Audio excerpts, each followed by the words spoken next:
this is Sam of Historiansplaining. A historian tells you why everything you know is wrong. These lectures are on SoundCloud, Stitcher, YouTube, and other platforms. And if you can help support them to keep them coming, please go to my Patreon page. The link is in the description. And if you support at any level, even if it's just $1, you'll have access to my patron-only lectures, including my upcoming one about the mythology of Robin Hood.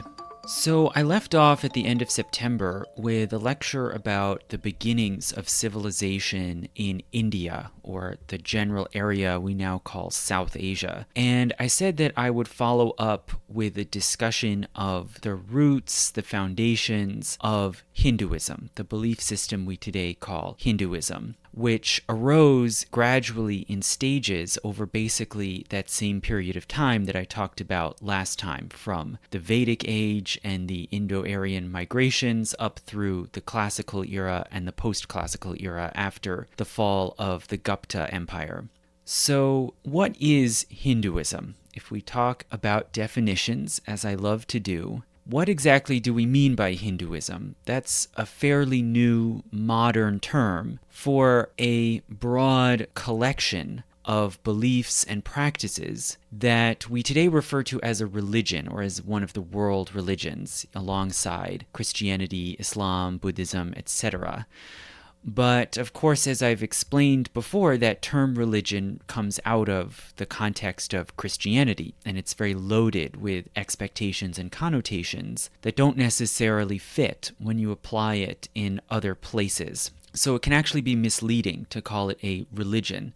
But basically, by Hinduism, we mean the collection of traditional teachings, beliefs, and practices that were developed and synthesized within India in the ancient and classical eras before the beginning of the Islamic conquest, and that have been handed down and transmitted to the modern world.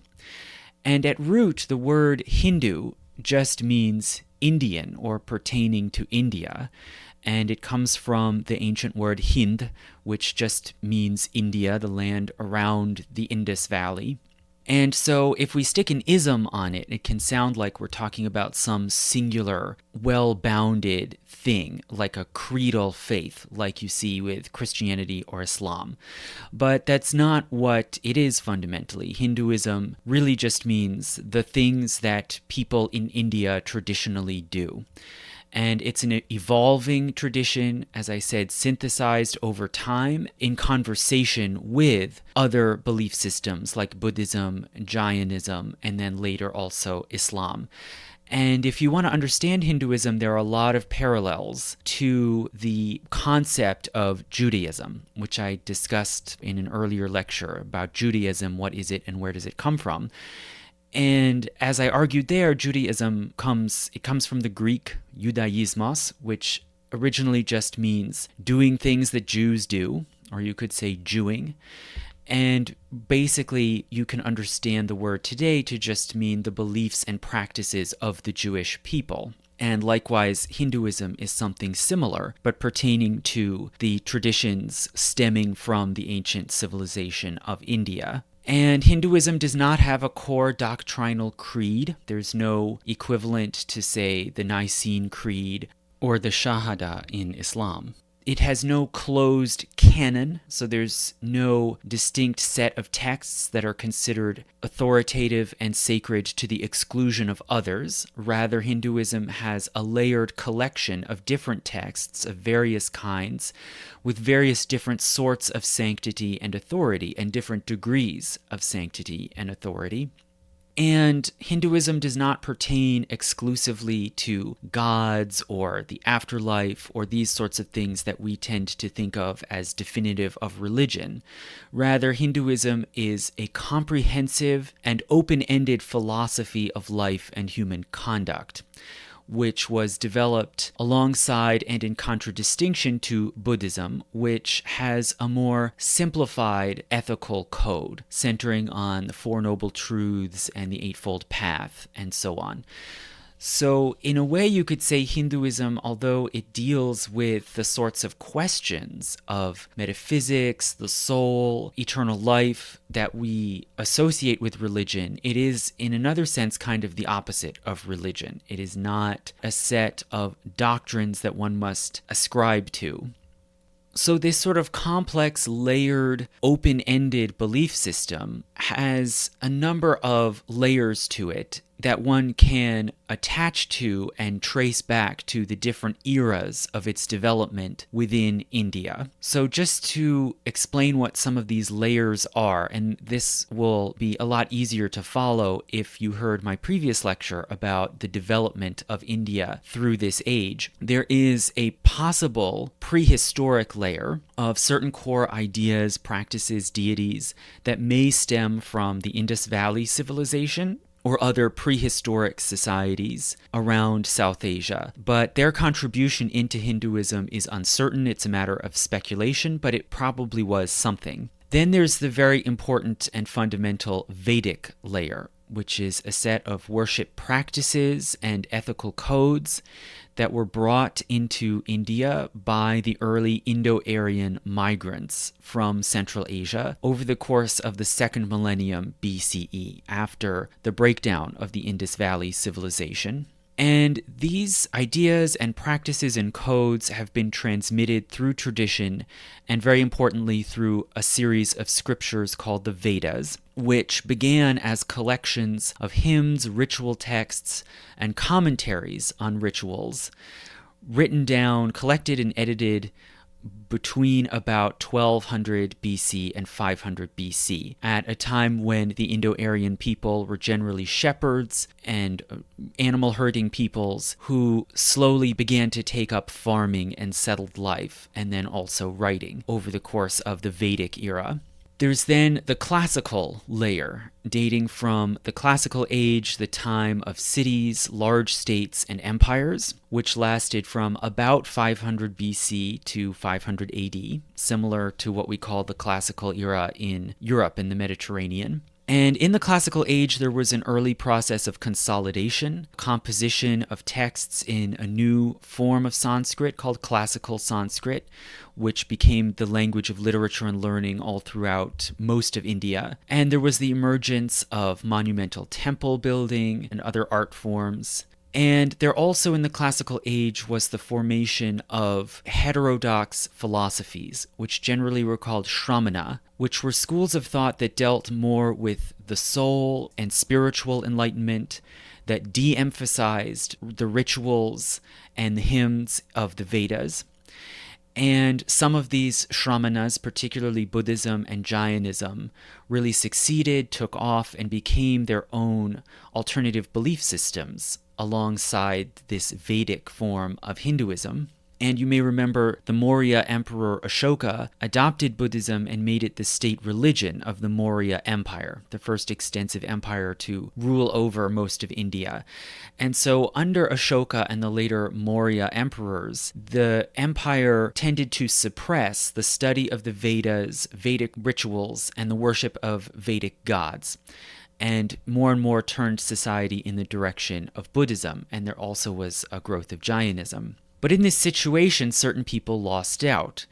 For one thing, the priestly caste called Brahmins, who specialized in the study of the Vedas and the performance of Vedic rituals, and also the various local cults, languages, groups devoted to particular regional gods and their rituals and myths that had not yet been absorbed into this kind of growing Buddhist consensus. So this provided a base of opposition who pushed back against the flourishing and the predominance of Buddhism. And particularly Brahmins, who were distributed around the different towns and villages all around India, provided a sort of natural leadership class who undertook a so-called Hindu synthesis, or greatly furthered the Hindu synthesis. So during and after the Maurya Empire, from about the 300s BC to the 200s AD, the Brahmin class allied with local groups, villages, tribal groups that wanted to maintain their distinctive practices, and they played a sort of Janus-faced role where the Brahmins would teach central Vedic ideas and rituals to these local and provincial groups, while also learning their various local beliefs and practices and weaving them together into a sort of growing canon of texts and teachings. And so they created a corpus of teachings, myths, practices, and art forms that were gathered together and shared all around different parts of India, particularly through classical Sanskrit, but also through some other regional languages like Tamil.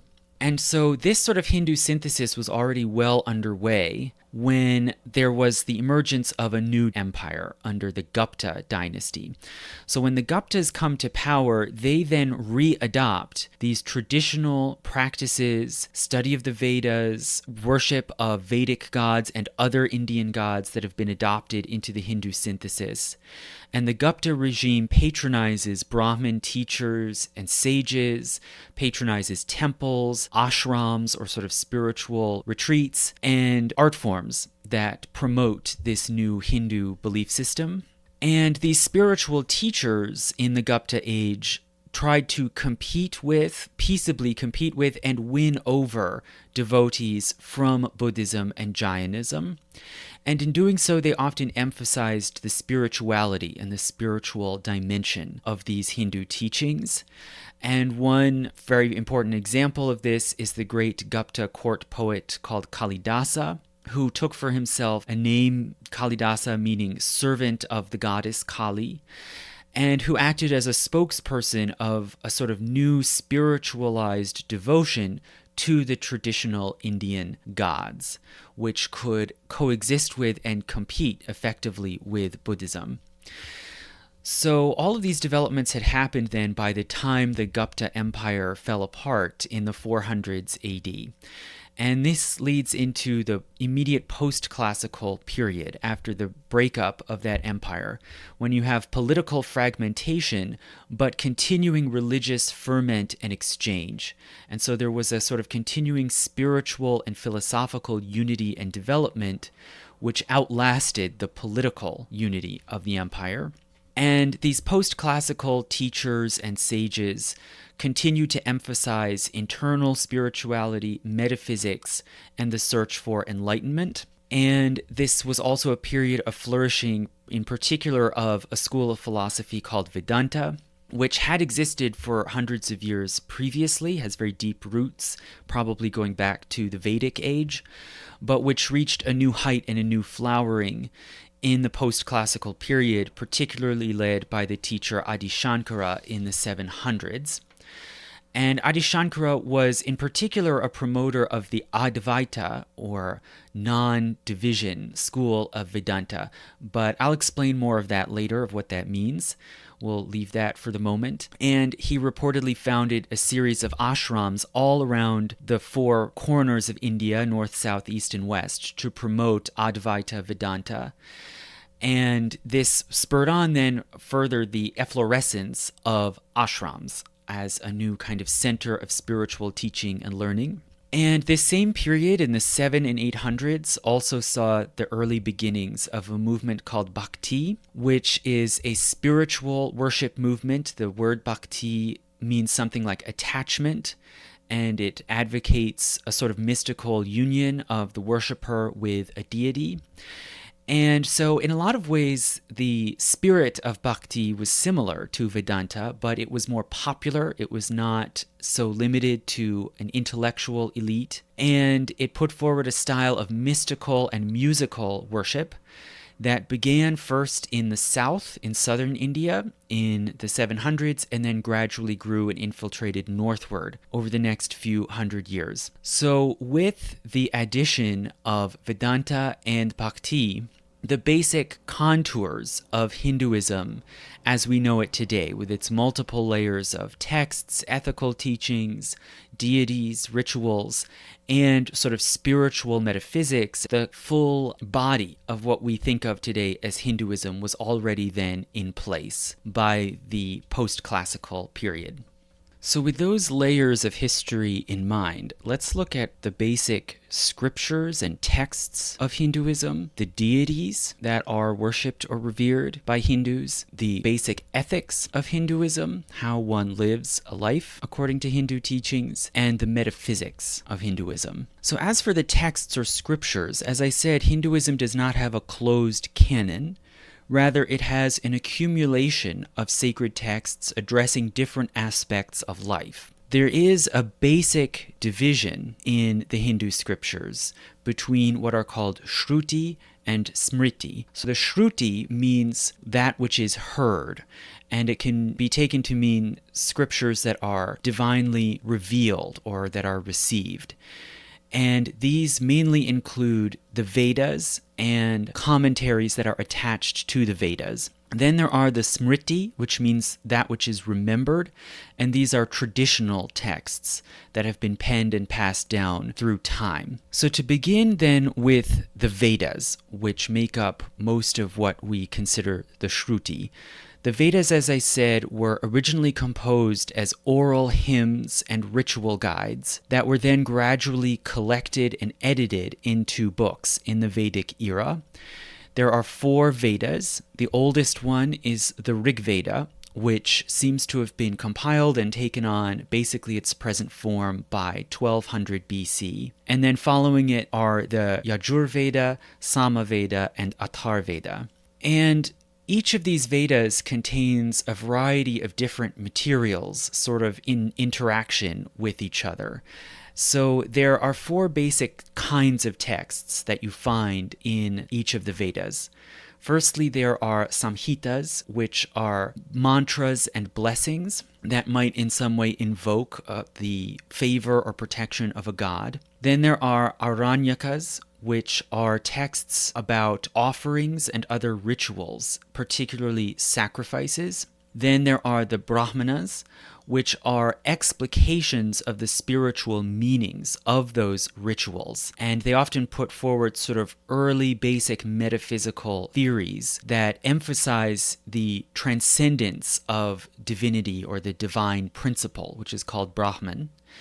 And then finally, the Upanishads, which are purely spiritual texts that are concerned with the nature and fate of the Atman, or the soul, and that deal with spiritual practices like meditation. So then following the Vedas, there is the Puranas, which are a very wide-ranging collection of ancient texts that mostly came in the centuries after the Vedas, that are written in mainly Sanskrit and also in Tamil, and that deal with the myths and sacred mythic history of the gods and humankind, and particularly India. And some of the Puranas focus on a particular god, many of them especially on the god Vishnu, which I'll talk about later. Some deal with the creation of the cosmos and the earth and of humankind. And some of the Puranas particularly recount the creation of the first human, who was called Manu, who was a hermaphrodite, who then gave birth to the first family, and whose descendants went on to invent farming and civilized life, who survived the Great Flood, and then afterwards founded the first cities and gave rise to the civilization of India. So you can see some similarities here, say, to the Hebrew Bible's book of Genesis and the story of Adam and Eve, the Garden of Eden, later Noah and the Great Flood, and so on. And some of these parallels might be due to shared influences from Mesopotamia, which is right between India and the Near East. Following the Puranas, there are the great epics, which are also very important in the teaching and practice of Hinduism. And the main 2 important foundational epics of Hinduism are called the Mahabharata, or the sort of great story of India, and the Ramayana. So firstly, the Mahabharata is a bit older. It's a poetic epic that discusses a dynastic feud that took place reportedly in the Kuru kingdom, which was a Vedic-era state in the upper Gangetic plain, basically around the area that's now Delhi, and that probably is based on events that took place around 1000 BC, more or less. But the epic was composed and edited and put into its present form sometime later, maybe around 400 BC.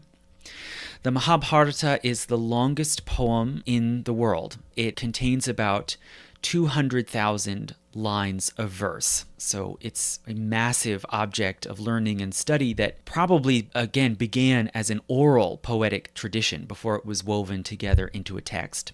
And the Mahabharata deals with a dynastic feud between two related families, the Kauravas and the Pandavas, which culminated in a massive destructive battle in which many characters in the epic are forced to take sides and decide whether they will go and fight against friends and relations. And in the course of preparation for this cataclysmic battle, the compassionate wise man Krishna appears and gives advice to one of the warriors named Arjuna. His sort of sermon of advice deals with how to follow one's duty, or dharma, which I'll talk about more, and how to reconcile worldly and spiritual needs, and how to reconcile power and justice with compassion. And this sermon delivered by Krishna is called the Bhagavad Gita. And it puts forward a sort of Stoic philosophy. This sort of Stoic philosophy insists on the performance of duty, the acceptance of destiny with detachment, and it contains many famous aphorisms that sort of encapsulate this attitude towards life, such as, quote, "The wise man lets go of all results, whether good or bad, and is focused on the action alone. And a man's own self is his friend, a man's own self is his foe."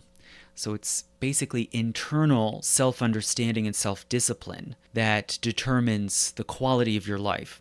And, quote, "It is better to live your own destiny imperfectly than to live in imitation of someone else's life with perfection." So there's this kind of philosophy of philosophical detachment and resignation. And the Bhagavad Gita is widely famous. It's still studied and taught throughout India today. Mohandas Gandhi called it his, quote, "moral dictionary." But if one looks at the rest of the Mahabharata outside of the Bhagavad Gita, it's a very complex epic involving many different characters dealing with all kinds of dilemmas.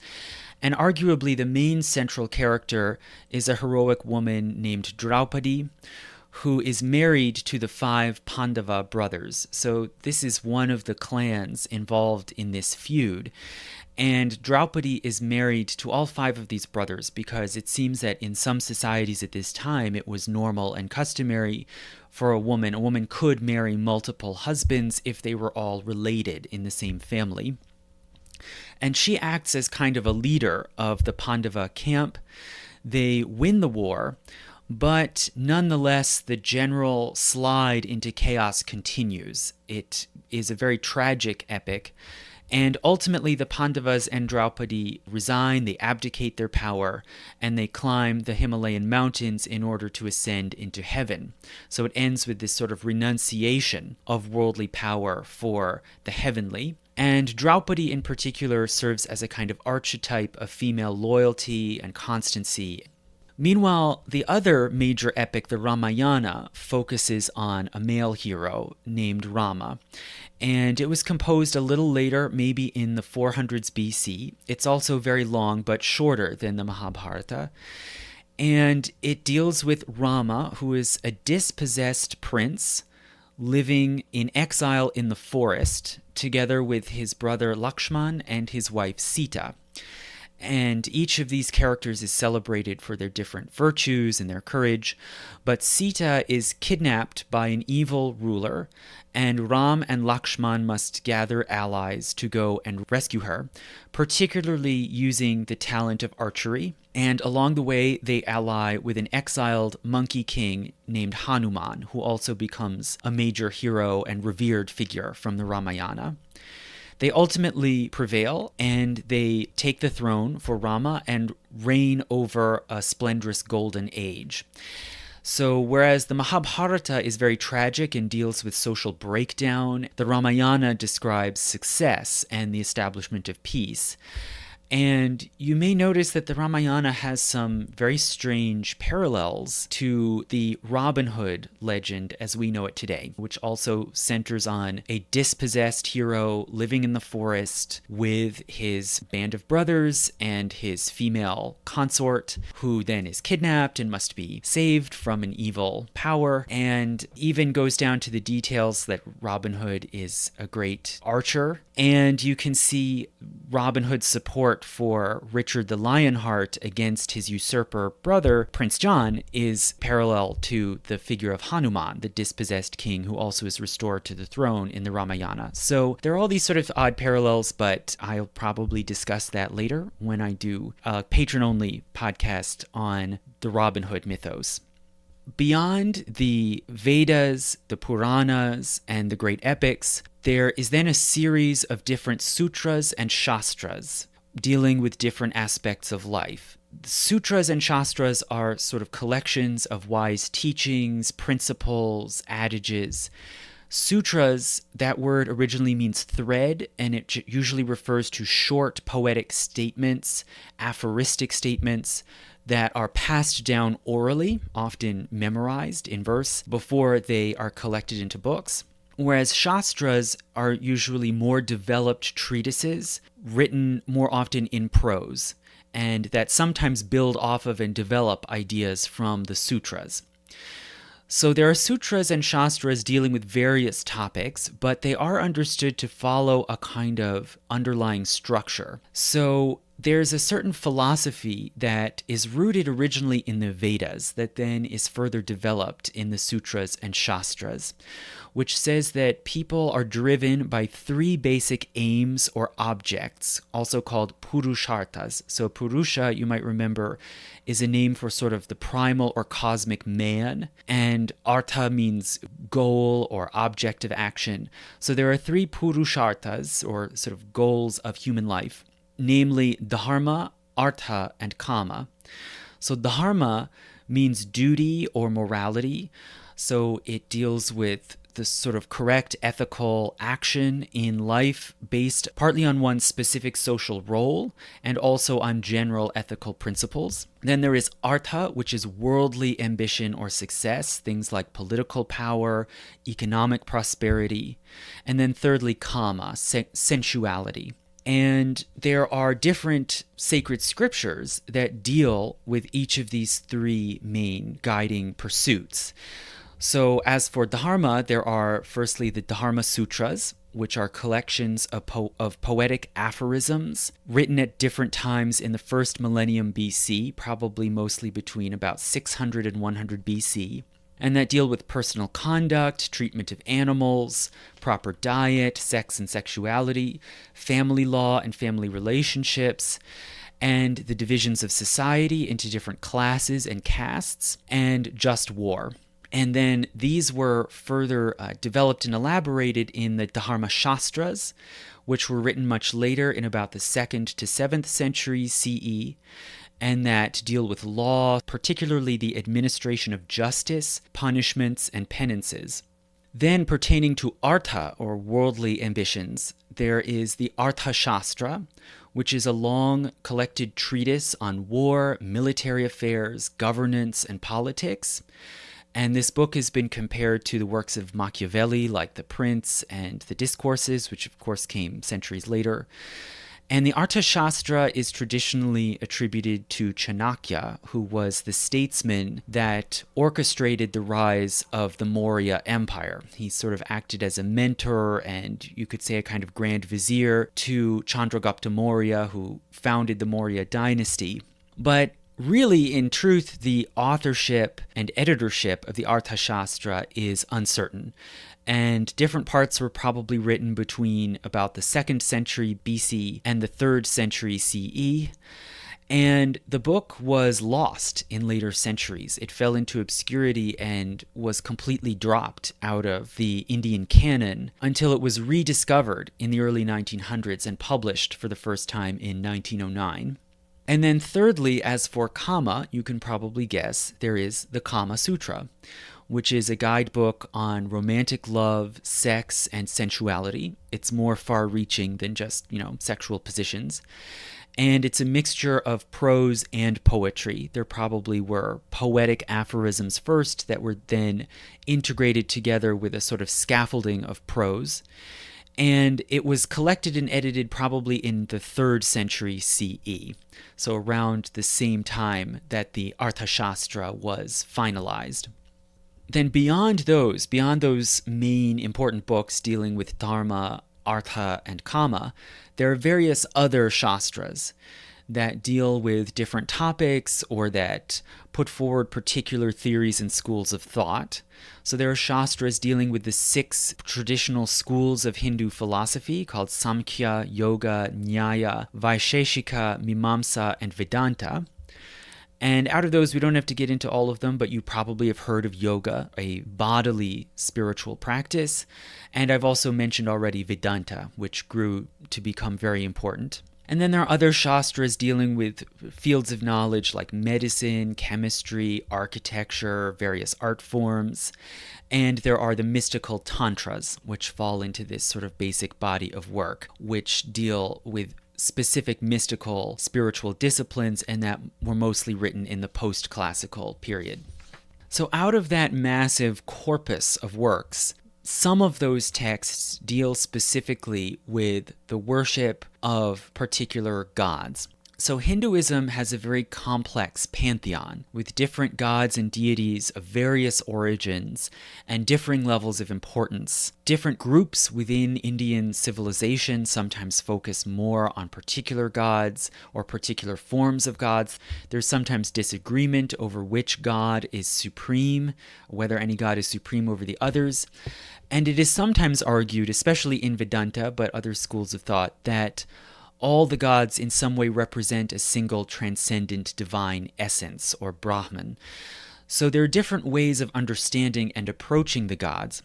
But just to explain who these sort of core important deities are, firstly, there are the Vedic gods, so gods that are specifically addressed in the hymns and prayers found in the Vedas, and that date back to probably to the Indo-Aryan tribes that migrated down into India. So the most important god in the Vedas, who's discussed most often, is Indra, who is a warrior god who deploys lightning and thunder. There is also Varuna, a ruler god who is the upholder of law and order. There is Agni, a god of wealth and prosperity, who is always invoked in any sacrifice because a sacrifice is an offering of some kind of wealth. And then there are various other gods. Some are understood as embodiments of natural forces like wind or water. And there are also some mysterious figures that appear in the Vedas that are hard to pin down exactly. There is a female divine principle called Devi, which just means goddess, who's understood as sort of the feminine counterpart of these male gods like Indra and Varuna. There's also a deity called Soma, who is identified with a brewed drink that can serve to connect the worshiper to the gods. And so there are theories that Soma maybe is at root a psychogenic drug, something maybe like psilocybin, that also was understood to represent some divine principle. So there are various Vedic gods, and many of them in some way are still involved in Hindu worship today, but they are not generally the most important. There are very few devotees of Indra or Varuna. Rather, there are other post-Vedic gods that came into the pantheon during the course of the Hindu synthesis, mainly in the classical era. So there are various post-Vedic gods and goddesses that play different roles in Hinduism, but there are two that stand out as the most important. And those big two are Shiva and Vishnu. So Shiva, firstly, is understood as a god of destruction and regeneration, or a god of death and rebirth. He's often depicted in Hindu art as a lord of the dance, so he sort of represents the dance of destruction, which then can give way to new life. He has particular visual attributes. He often holds a trident. He's associated with phallic symbols. And when he's not shown as a dancer, he's sometimes shown in a seated pose.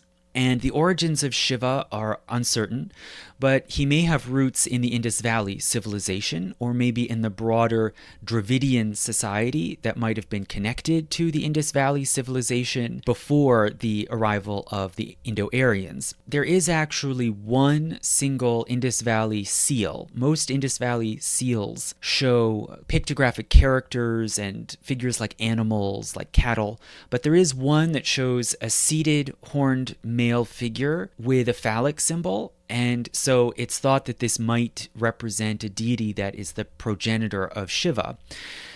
But regardless, one way or another, this deity was drawn into the Hindu synthesis, and certain Hindus through the ages have been particularly focused on the worship of Shiva as kind of representing the ultimate divine principle.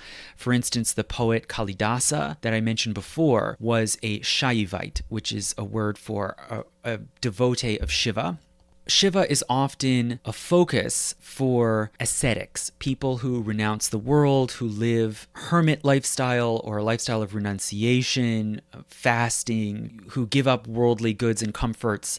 Often these people are Shaivites or devotees of Shiva who see the god as kind of representing the possibility of drastic change and overturning of the world as it exists. Now, on the other hand, Vishnu is a peacekeeping god. He's the god who's understood to maintain order and harmony and continuity. And his attributes, his visual attributes in art include the chakra or wheel and the conch shell.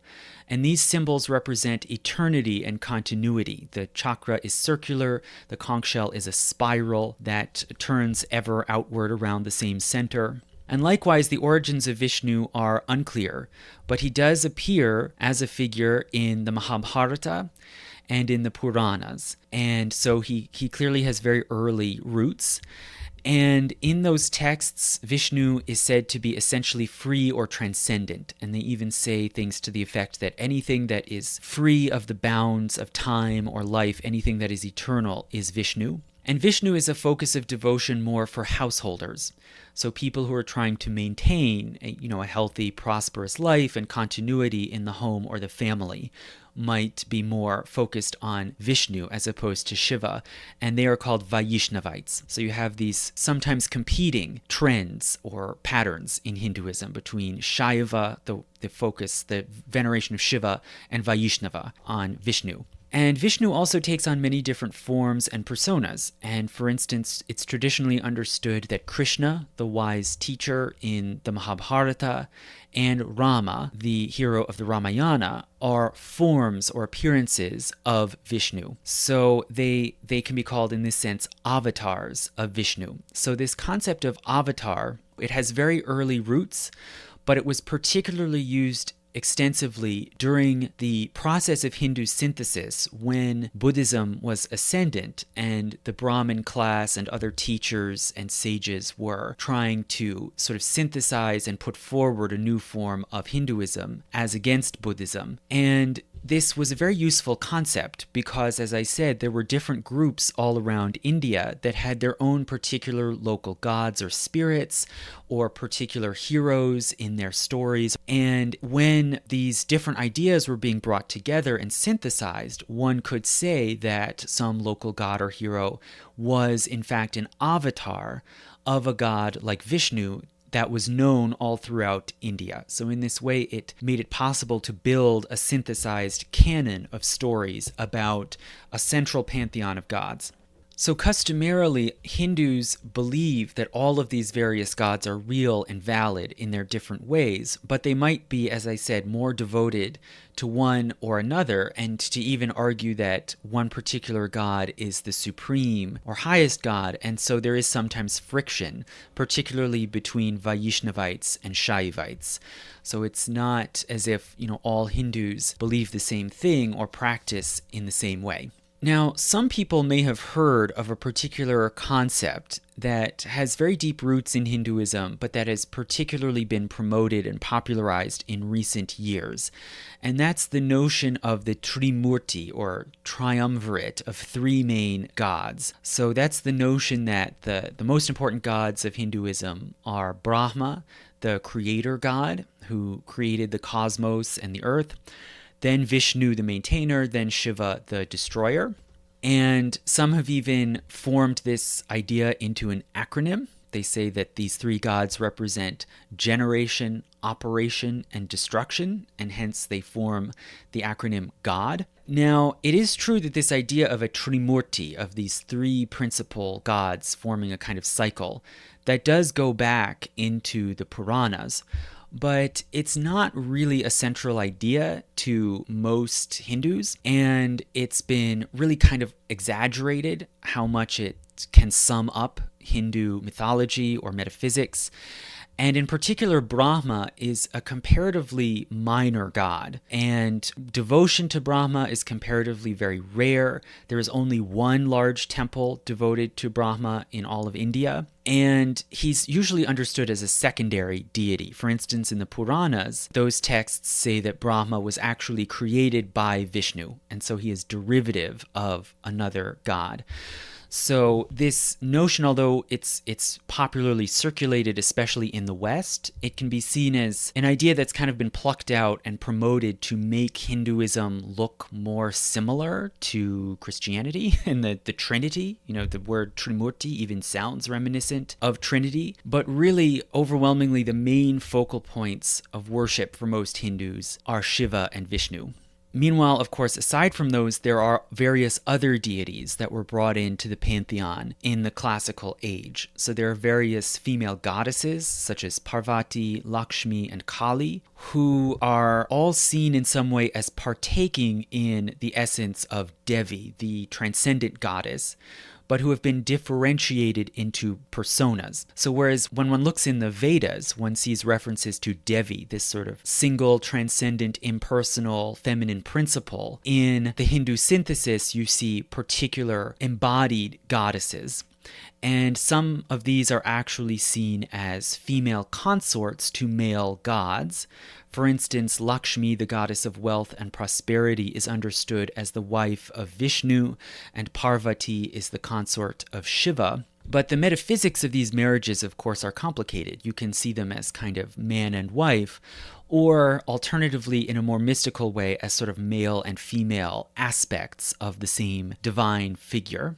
There are also other important gods, the most significant of which probably is Ganesh, who is the son of Shiva and Parvati, and who is depicted usually with an elephant head. And the earliest known depictions of this type of god with a human body and elephant head are seen on coins from the Indo-Greek kingdom in the 2nd century BC. So it's possible that maybe the original prototype of Ganesh came from some Greek or Persian source and then was adapted into the Hindu synthesis. And Ganesh is a patron of arts, sciences, and intellectual pursuits, and he also is a remover of obstacles. So he's often invoked when one is beginning an important venture, like starting a business or a marriage. So we've discussed the corpus of Hindu texts and the basic pantheon of gods. What then are the practices? How does one live life as a Hindu? Well, there are certain continuing Vedic practices, such as the basic devotional offerings and hymns that are found in the Vedas that are traditionally called Shrauta, and the passages in the Vedas describing these rites are called Shrauta Sutras. The main central ritual of Vedic practice is the yajna, which is a sacrificial offering burned in a fire. Then, along with these Shrauta Sutras, there are so-called Shalba Sutras, which are mathematical commentaries, particularly aimed at the correct design and configuration of sacrificial altars and temples. And some of these are very sophisticated. For instance, what we call the Pythagorean theorem is actually found repeatedly in these Shalba Sutras in the Vedas. You know, it says that the diagonal of a rectangle, when squared, gives the same area as the sum of the squares of the two sides of the rectangle. And this was folded into a sort of sacred geometry that is understood to have cosmic and mystical meanings. Also in the Vedas, there are so-called Griha Sutras, which describe basic household rituals and ceremonies or rites of passage, also in Sanskrit called samskaras. So these are rituals marking events like birth, marriage, funerals. And from this Vedic age, it seems there emerged a special priestly class that specialized in administering rites and ceremonies, and these were called Brahmins, from that root, Brahman, which means divinity or heavenly principle. Then, alongside these sort of basic Vedic ceremonies, there gradually developed a Hindu ethics, an accumulated wisdom of how to live well. And these are rooted first and foremost, of course, in Dharma, which is understood to be prior to the other Purusharthas. It's the sort of basic object of life. And Dharma, the root of the word, means something like firmness, and it can be related to continuity, stability, dependability. Now, arguably the most important and pervasive principle of Dharma is non-violence or non-injury, or in Sanskrit, ahimsa.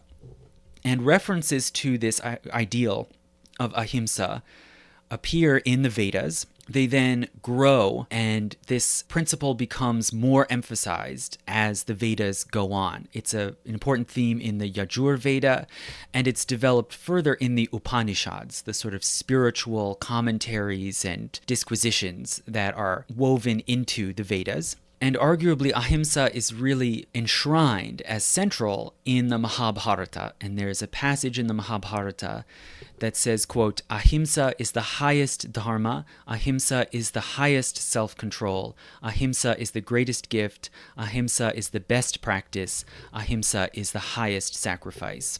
Now, alongside this principle of non-violence towards living creatures, there also are various rules about the avoidance of impurities, such as dead bodies or excrement. And there are particular rules about the social order and social relationships. So one's dharma is not always universal, like, say, the principle of ahimsa. A lot of it depends upon one's particular social position and the duties that come with it. And society, it seems, beginning from the later Vedic age and then developing through the classical age, society was divided into 4 varnas, or basic social classes. And these 4 are the Brahmins, the priestly class, which has the highest status, at least spiritually speaking. Then the Kshatriya, or the ruling and warrior class. Then the Vaishyas, which is the tradesmen, including merchants and artisans, which roughly means villagers. And then the Shudras, the manual laborers. And so this overall ordering of society into the 4 varnas, you can see it as similar in a way to the social order of medieval Europe, which has the 3 estates. Firstly, the clergy, you could say the priestly class, the people of the church. Then the nobility, which is in theory the warrior class.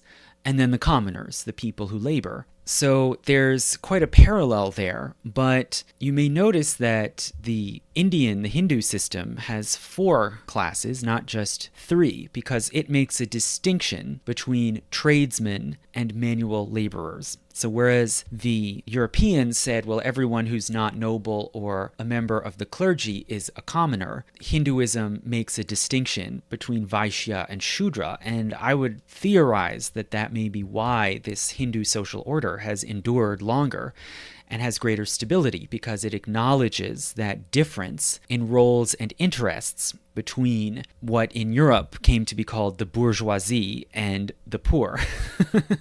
And, this resentment and status anxiety on the part of the bourgeoisie in Europe is part of what led to the big ruptures like the French Revolution that did away with the old regime. Whereas arguably that sort of tension was taken into account and folded into the social system in India. Now, beyond those 4 varnas, society is further composed of smaller castes. So when one speaks of the Brahmins, they are not a caste, they are a varna, or overall class of society. The castes are smaller tribal, village, or guild groups, which tend to be focused in a particular region and that have their own distinctive traditions and social roles. And some of them, even like European guilds, might practice one particular occupation. The castes traditionally have different statuses, various status hierarchies, even within the given varnas. They are endogamous. One customarily marries within one's caste. Meanwhile, each caste has a set of gotras, or sort of clan lineage groups. So customarily one marries within one's caste but outside one's gotra, because that is considered incestuous. So there are very particular rules about how to marry correctly in the Hindu social order. However, there have long been some people who were totally outside of the caste system. And they might come from small indigenous tribes. They might have been rejected from a caste for one reason or another. So there's always been, you could say, a kind of underworld of so-called outcasts. And these often took up very impure tasks, occupations that were seen as polluting, like dealing with dead bodies or human waste. It seems that these outcasts emerged as a visible social group or class in the Gupta period, in the later classical age. And there very quickly was a controversy about how to approach these so-called outcasts, and particularly Brahmins, who were the experts on ethics and ritual, disagreed about how to approach outcasts and whether to shun them or whether to advocate for them and give them a place in Hindu society. And as I'll mention later, the Bhakti movement emerged in the post-classical period, and it often took a very inclusive and egalitarian approach to society, and the advocates for the outcasts often were devotees of bhakti. This may have been, out of principle and compassion, but also out of the danger of possibly losing these outcasts to other belief systems like Buddhism or Islam, which did not make those same distinctions. And that's long been a tension within Indian civilization, how to approach the outcasts, or as they're currently called, Dalits, and whether they will be in the Hindu fold or go over to some other faith. So aside from these various ethical teachings about personal conduct and the social order, there are also special worship rituals where one shows reverence to the gods. And these have evolved from the Vedic Shrauta into sometimes complex forms known today as puja. And these pujas may involve prayers, offerings, invocations. They can take place at a temple or also at a home shrine, sometimes with an object or a statue representing the deity. Prayers and pujas can also be offered at special holy places and pilgrimage sites like shrines and temples. There are holy objects connected with deities or divine principles, also holy animals, particularly cattle. And it seems that cattle were in some way considered holy or otherworldly even in the Vedic era. They were often the objects of sacrificial offerings, but then later, as animal sacrifice declined in popularity and as the rituals evolved, cattle came to be seen as sort of holy and revered animals that should not be killed, and hence, for instance, the eating of beef is taboo in Hinduism. Hinduism also has a ritual calendar with festivals devoted to different gods, but the most important of these is the festival of Diwali, which is an autumn festival taking place in October or November. It's a festival of light, and it represents the triumph of wisdom over ignorance and of justice over tyranny. It involves celebration, sometimes gifts, candle lighting, and pujas. And also, there's often, customarily for Diwali, there are performances or pageants of the Ramayana, which of course involves the fall and then rise back to power of Rama and Sita, and can be seen to sort of symbolize the triumph of wisdom and light even after a period of exile. So beyond these very common and widespread shared Hindu practices, there also are specialized spiritual and meditative disciplines that certain devotees might take up. And some of these, it seems, were originally created by the Shramana spiritual schools of thought that arose in the classical age. And some of them have been carried on particularly by ascetics called sadhus. But also some of them might be taught and shared more widely among the general public. One of them is yoga. And yoga, it seems, has its roots in the Vedas, especially in the Upanishads, which discuss different forms of spiritual meditation. And it was then probably elaborated in the classical age into a sort of multi-dimensional bodily practice. These different spiritual and meditative disciplines are often taught at monasteries, or more properly ashrams, which are places of retreat, sort of similar to what in the West are called monasteries. And the word originally at root means stages of life, and the ashrams are places for withdrawal and spiritual discipline and reflection. They're often in rural or isolated places. Many of them center on the teachings of a particular guru. And the ashrams, there were probably some sort of forerunners of ashrams going back into ancient times, but they increased dramatically after the fall of the Gupta Empire. So with the loss of that imperial court center for the new Hinduism, these practices sort of re-centered on the ashrams as a new focal point. And some of them were not always withdrawn. They could also promote popular forms of piety among the populace. And the ashrams in particular became the base for a new form of devotional worship in the post-classical period that emphasized internal, emotional, or mystical union with the divine. And this movement came to be called, as I mentioned before, bhakti. And that word originally means something like attachment. And the movement started first in southern India, it seems in the 700s, but then gradually spread northward throughout the rest of India over the next several hundred years. And bhakti promotes ecstatic devotional practices, centering particularly on music. It is aimed at invoking a particular deity and achieving union with the divine. And in a lot of ways, you can see it as reminiscent of Sufism, which arose around the same time from Persian roots, and also of later spiritual renewal movements like Hasidism in Judaism. And the bhakti worship is usually aimed at some central deity, especially Vishnu. So it's generally, for the most part, a Vaishnava movement. And as I said, the word bhakti means something like attachment or conjoining, and it often uses marital and erotic metaphors, where a singer or speaker or teacher speaks in the voice of a bride meeting a bridegroom in the form of the god. And bhakti was cultivated especially in ashrams, but it spread and became widely popular, and today it's a very common aspect of Hinduism. So the songs of bhakti are called either kirtan or bhajan, and a kirtan is a more formally composed and recited song. Many of them have been written by famous composers, whereas the bhajan is usually more open and it can be improvisational. Bhajan also usually involves some form of call and response with the audience, thus sort of involving specialized singers and the general audience in a kind of joint performance that seeks to create a mystical mood and state of mind.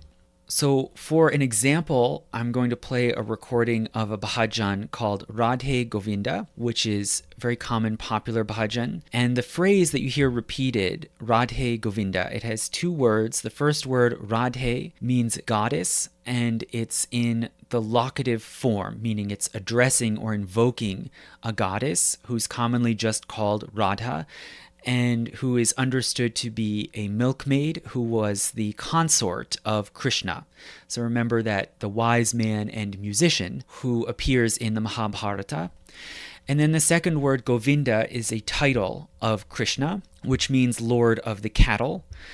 And so the phrase together invokes the complete divine couple of Krishna and his wife, who reportedly was won over and wooed by Krishna's musical talent. So by repeating this phrase, you're sort of invoking the spiritual divine power of music and seeking to draw close to the deity in its both male and female aspects. So this particular rendition of Radhe Govinda is led by a male choir at an ashram in Andhra Pradesh in southeastern India, sort of within the original homeland of Bhakti. And this particular ashram is called Prashanti Nilayam, and it's the main center of the Sai community, which is a modern-day Bhakti organization that was created by a particular guru in the 20th century. But the lyrics of this song and the style of it and the call and response that you'll hear, I think, are traditional. So you'll hear the call and response between the chorus and the audience. Very simple instrumentation, mainly just drums and hand clapping. You might faintly hear another instrument that I think is a woodwind instrument.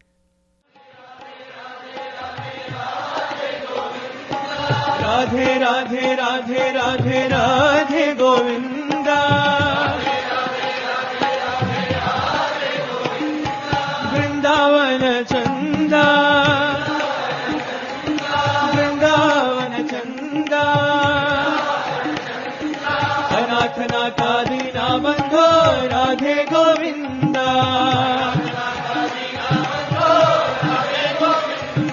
Anath Nath Dina Bandho Radhe Govinda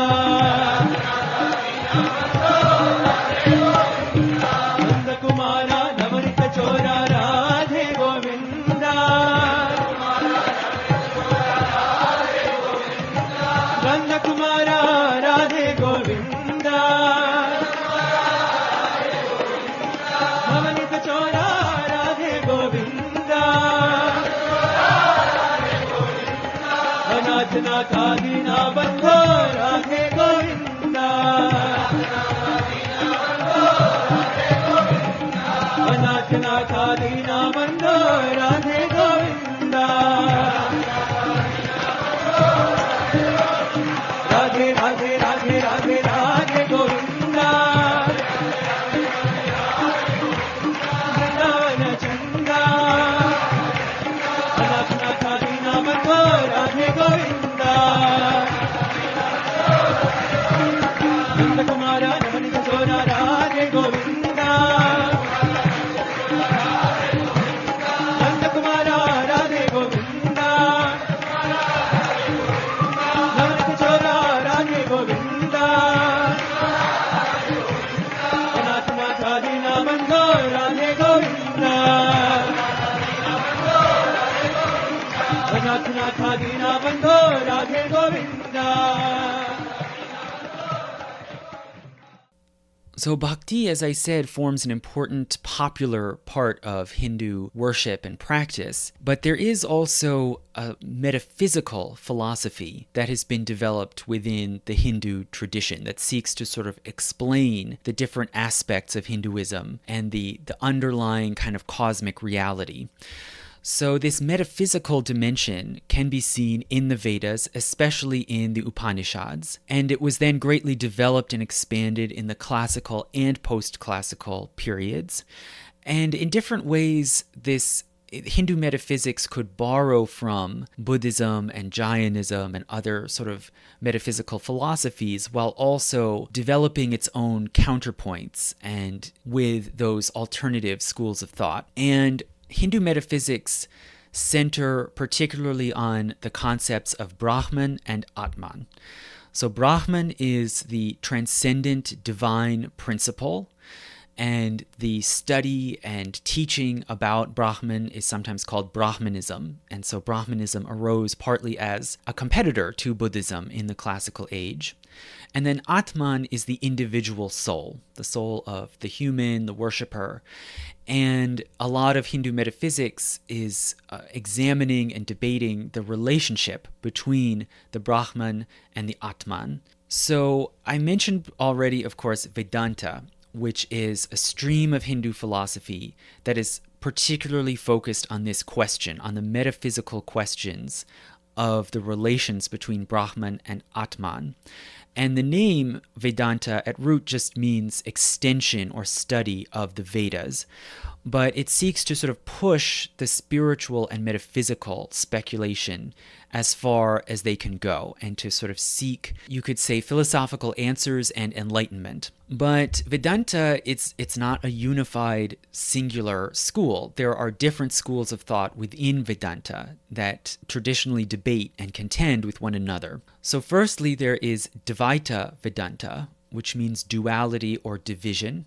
So Dvaita teaches that the human soul, the Atman, is essentially separate and distinct from the Brahman. And so the worship style that is promoted by Dvaita Vedanta involves reverence and devotion to the God. And you can think of, as I mentioned in Bhakti, the idea that the worshipper is a bride meeting the bridegroom of the God. That can be seen as in line with the Dvaita philosophy. Then the opposite is Advaita, which means non-division or non-duality. And this school emphasizes the oneness, the essential oneness of the soul and the transcendent divine. And so, according to Advaita, the higher worship, the truly realized form of worship, is identification with the God, sort of losing the sense of self, the merging of the self into the Brahman or into the deity. And there are slogans in Advaita Vedanta like only a Shiva can worship a Shiva. Right? If you are fully committed to the worship, you become the God yourself, or there's no distinction. And then in between, there's a sort of school of thought that tries to compromise or reconcile the two, and this is called Vishishtadvaita, or qualified or modified Advaita. And this school tries to sort of synthesize the sense of difference between the human and the divine, while also affirming that there is an essential oneness. So you might think of it sort of in comparison like to the doctrine of the Trinity, the idea that there are three persons with one essence. So Adi Shankara was the teacher or guru who emerged from southern India, from the Kerala region at the southern end of India, and really vigorously promoted Vedanta and put it forward as a richer, more complete alternative to Buddhism in the post-classical period. And he in particular taught Advaita Vedanta. And in his view, all things in the universe are essentially Brahman. They're all part of one essence. So it can be called a monistic philosophy. And according to Advaita, that which appears separate, the sort of worldly multiplicity of things, of different creatures, different objects, different places, is actually illusory. And this is called Maya, the sort of veil of illusion that covers over the underlying unity of all. So Bhakti, unlike, Adi Shankara and his movement, Bhakti is generally Dvaita, or the basic assumptions are Dvaita, the idea that there is a difference, a separateness between the human and divine principles. But Bhakti is not doctrinaire. It's not an intellectual school with set teachers and texts. It is a popular movement, and metaphysically it's flexible, and it can play a role in all the different schools of thought in Vedanta. So ultimately, the flourishing of both of these movements, of Vedanta and Bhakti, this led to the enshrinement of a new goal or aim of life. So remember, the foundational Hindu teaching is that there are three overriding human objects of life: dharma, artha, and kama. Well, by the end of the post-classical period, teachers had enshrined another one called moksha, which means the aim of spiritual liberation and spiritual enlightenment, which, similarly to the teachings of Buddhism, will free the soul from the sort of imprisoning forces of worldly life. So this led to a further synthesized philosophy of life, which affirms four basic purusharthas, or human aims: dharma, artha, kama, and moksha. So dharma, the basic social and ethical rules, artha, the pursuit of wealth and success, kama, sensuality, and moksha, the final sort of ultimate ideal aim of life, which is spiritual freedom and enlightenment. So in sum, this sort of elaborated, synthesized belief system that we know as Hinduism had taken on more or less the form we see today, with its different teachings, its different ethics, its spiritual dimension. And all of this had developed and been woven together into a larger system before then the encounter with Islam. So at the same time that Vedanta and Bhakti were taking off in the 8th and 9th centuries, this was also the first time that Islamic powers were beginning to conquer parts of India. And an important early event was the Islamic conquest of Sindh, which is the province, the coastal province in western India that's today part of Pakistan, that was conquered by a Muslim invader from Persia in the year 712. So much of the rest of Indian history, an important theme through the rest of Indian history right up to today, is the exchange, the coexistence, the contention, and sometimes conflict between Hinduism and Islam. So I hope that this gives you a reasonable overall understanding of what Hinduism is. I would, of course, be interested in any of your thoughts, reactions, and again, if you want to hear my patron-only lectures, including my next one, which will be a Myth of the Month on Robin Hood, please sign up as a patron at any level. The link is in the description. Thank you.